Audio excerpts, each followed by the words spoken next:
Welcome to Comeback Class, a podcast that'll teach you how to turn your breakup into the best thing that ever happened to you. And now your host, Lauren Lewis. Welcome back to Comeback Class. Thanks for joining me again this week. If you are loving the podcast, make sure that you hit that subscribe button so that you never miss an episode. This week, I want to talk to you about a practice that I have included in my daily routine, and it has really helped me take control of my anxiety and be more present and really just improve my health overall.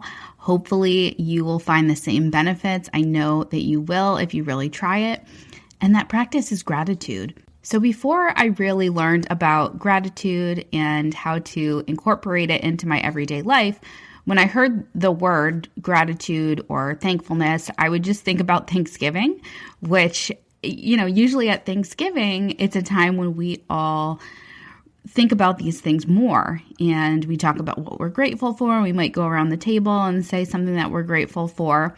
But the beautiful thing is you don't have to just wait for Thanksgiving to be grateful, to be thankful, right? You can be thankful all year long, and you should be thankful all year long. So why is it that we sometimes only think about it during that particular time of year, during the holidays? Psychologists have a term called the negativity bias, or also the negativity effect, which is a cognitive bias that basically says things that happen to us that are negative have a greater effect on our psychological state than ones that are neutral or ones that are positive.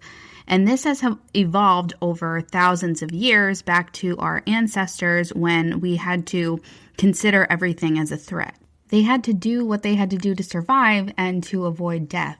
And unfortunately, even now in the modern day world where we're not having to hunt and gather our food and hide out from predators, we still have some of these thought patterns. So because our brains are already hardwired to think this way, we have to train ourselves to break that thought pattern. There is a treatment approach in psychology called habit reversal training, and one of the components of that is they use a competing response for an action that is taken that is incompatible with the habit that you're trying to break. So, for example, if someone is trying to stop biting their nails, they might have them clasp their hands together as a competing response when that person feels the urge to bite their nails, because it's very difficult to do both of those things at once. So how does this apply to changing our negative thought patterns?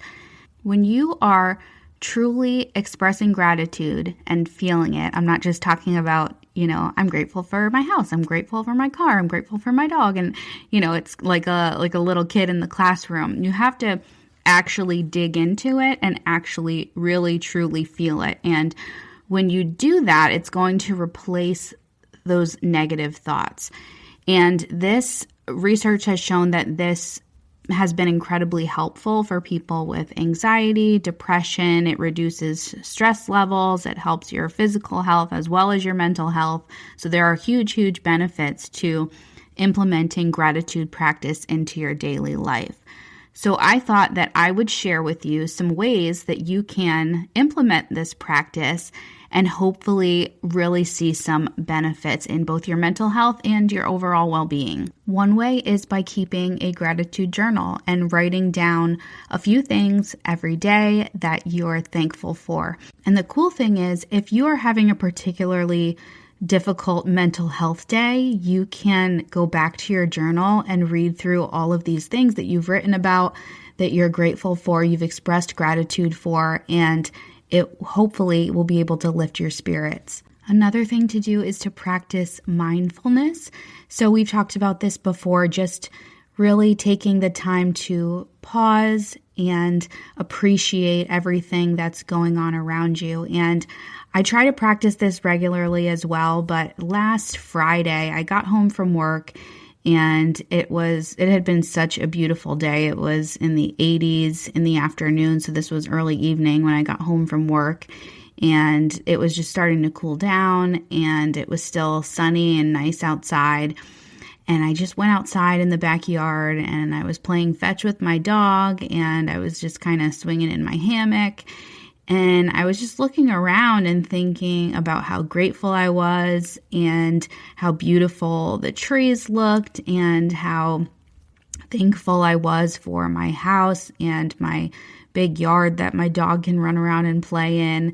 And for some people, it might take a little bit of time because you might feel kind of corny just looking at everything and thinking about how beautiful it is.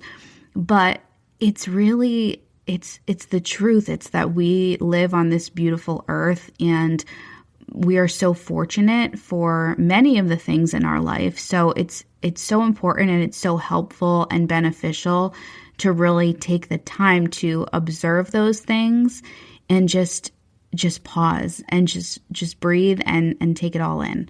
In addition to expressing your gratitude internally, you can also do it externally and go out of your way to say thank you and express appreciation to the people around you, like your family and your friends and your colleagues, and just let them know how much you appreciate them, how much you love them, because it's going to make them feel good and it's going to make you feel good. Volunteering is another great way to practice gratitude. If you listen to the episode about creating a vision for your life, you know that one of the 8 life categories is volunteering and contribution. So in order to have a truly fulfilling life, we need to include some sort of service or contribution to those around us, to our community, or to the world. Practicing self-care is also a form of gratitude, and taking care of your physical and mental health, and just really appreciating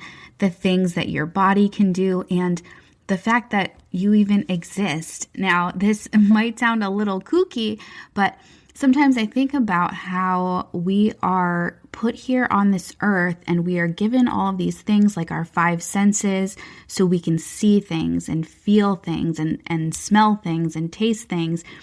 And we get these opportunities every single day, all day long, but we don't often think a lot about them. So even something as simple as tasting really good food, like taking a bite out of a really good chocolate chip cookie that just came out of the oven. It's when you take the time to just appreciate those really small things, you feel so much lighter and happier. Think about your brain and how powerful it is, and how over all these years of existence that we've been able to create all of these cool things and invent all of these cool things, and how right now, you being alive during this time, you have access to so many things that people didn't have before, and you have all of these resources that people didn't have before, and we continue to grow and evolve as a society, and we're able to experience more. When you really start to have that mindset, it changes everything. It changes your thoughts and the way that you look at the world. You can also practice gratitude through meditation or prayer, and just setting aside a few moments each day to visualize all the things that you're thankful for, to thank God or to thank the universe, and to truly feel those emotions that come with it. I talk a lot about living an intentional life, and part of living an intentional life is creating the space in your life for these moments in your everyday. So making it a practice, making it a habit, being intentional that for this few minutes, I am going to focus on gratitude and expressing what it is that I appreciate in my life. Throughout our lives, we have these big moments and these big events that we can be grateful for, but there's also little things every single day that we can express gratitude for as well. And like I said, when you are being mindful and you are intentionally looking for these things, it really just changes your whole thought process. So it could be your warm cup of coffee in the morning, or a really nice sunset, or like the beautiful tree that I saw in my backyard. You just have to allow yourself to be aware of these things and to be present and just enjoy them as they come. Like sometimes I just will look at my dog when he's doing something funny or he's just being cute. And you know how sometimes when a dog just sits there and they just tilt their head to the side and look at you, every time he does that, I just smile inside and I smile outside too, because it's just so cute. And I just am like so grateful that I have him, and he's just so adorable and funny. And it's, it's really small, but it's just, those are the little things that make me happy and that make me grateful. So just any little thing that makes you smile, you can express gratitude for. Another really cool thing that I have done in the past, which I should do again, and I'm actually glad I did some research on this because it reminded me, but a cool thing you can do is to keep a gratitude jar. So you can write things down that you're thankful for on little pieces of paper and put them in a jar. And the way that I did this a few years ago, actually it was a while ago, but I had a jar and I would start it on New Year's, and every time something good happened or every time I was grateful for something or thought about it, I would write it down and put it in the jar, and then at the end of the year, so that New Year's Eve before the next year, I would empty the jar and read everything. And it was really, really fun. And I think if I have kids one day, I'll probably do this with them. So you could try it as a family. You could try it if you're a teacher. I think it's a really cool way to teach gratitude to kids as well. Or if you're just an adult and it's something that you want to do, go for it. Like I said, I did it myself a few years ago, and it was really fun, and I really enjoyed it. There is one caveat that comes with gratitude practice that I want to share with you, and I want you to remember. When you are expressing gratitude, that doesn't mean that you should feel guilty when you're not expressing gratitude, if that makes sense. Because sometimes we will say to ourselves, why am I so upset about this? I should be so grateful. I have all these wonderful things in my life. Why am I not grateful? Why am I not grateful? And you certainly do not need to feel that way. You can express gratitude and appreciation for the things in your life without minimizing the painful experiences that you have or that you're going through. If you are experiencing anxiety or depression and you are trying to be grateful and you feel like it's just not working or it's just not enough, I also want you to remember that this is just one tool to aid in your mental health and in your healing. There are lots of other methods, and sometimes you need to implement a few different things. I still think that you should try this and try these methods of expressing gratitude and appreciation, because I do think they're so beneficial, but understand that expressing gratitude may not be the solution to your mental health struggles. And that's okay, right? There is this thing about toxic positivity where we tell people who are depressed, oh, just think positive, and everything will be fine. And I want to be very clear that that's not what I'm saying, and that's not why I'm sharing this with you. I'm sharing it with you because I think it is a tool, and it's a really powerful and a valuable tool.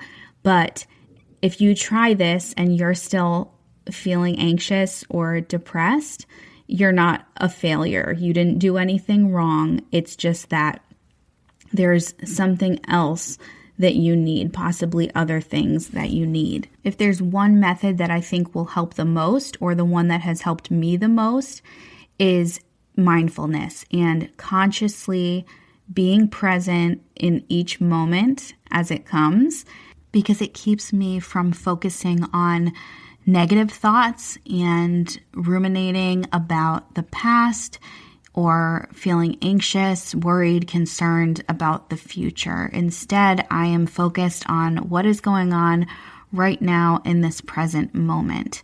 And it does take practice because, like we talked about, our brains are naturally hardwired to focus on negative things. So it does take work. It's not hard work. It shouldn't be hard work to feel gratitude and to be appreciative, but you will have to consistently remind yourself and consciously incorporate this way of thinking until it becomes more natural to you, until it becomes just part of the way that you live your life and part of your personality. Just like everybody else, I am a work in progress, and I will be for the rest of my life, but I hope that these tips and these strategies helped you maybe learn some ways that you can start to feel better and start to feel a little less stressed, maybe a little less anxious. And if you loved this episode, if you found it helpful, maybe you know someone who might also find it helpful or who is going through a tough time, share this episode with them. As always, I am so grateful to have you here as a listener. I'm so grateful to be able to have this podcast and record this for you every week. And when I get messages from you, emails and DMs telling me how much you enjoyed it and how much it's helping you, it really just, it means everything. I really can't tell you how much it really means to me. So thank you so much, and I will see you here next week. Are you ready and determined to make this next season of your life the best season of your life? I believe that any person who is willing to invest in their personal growth has the ability to accomplish anything. And I want to give you the tools to make that happen. That's why I created Heartbreak Hero. It's my premier program designed to help high-value people just like you heal from their breakup, discover who they truly are, and find their ideal partner. Visit theheartbreaknurse.com to sign up now and get ready to make your comeback.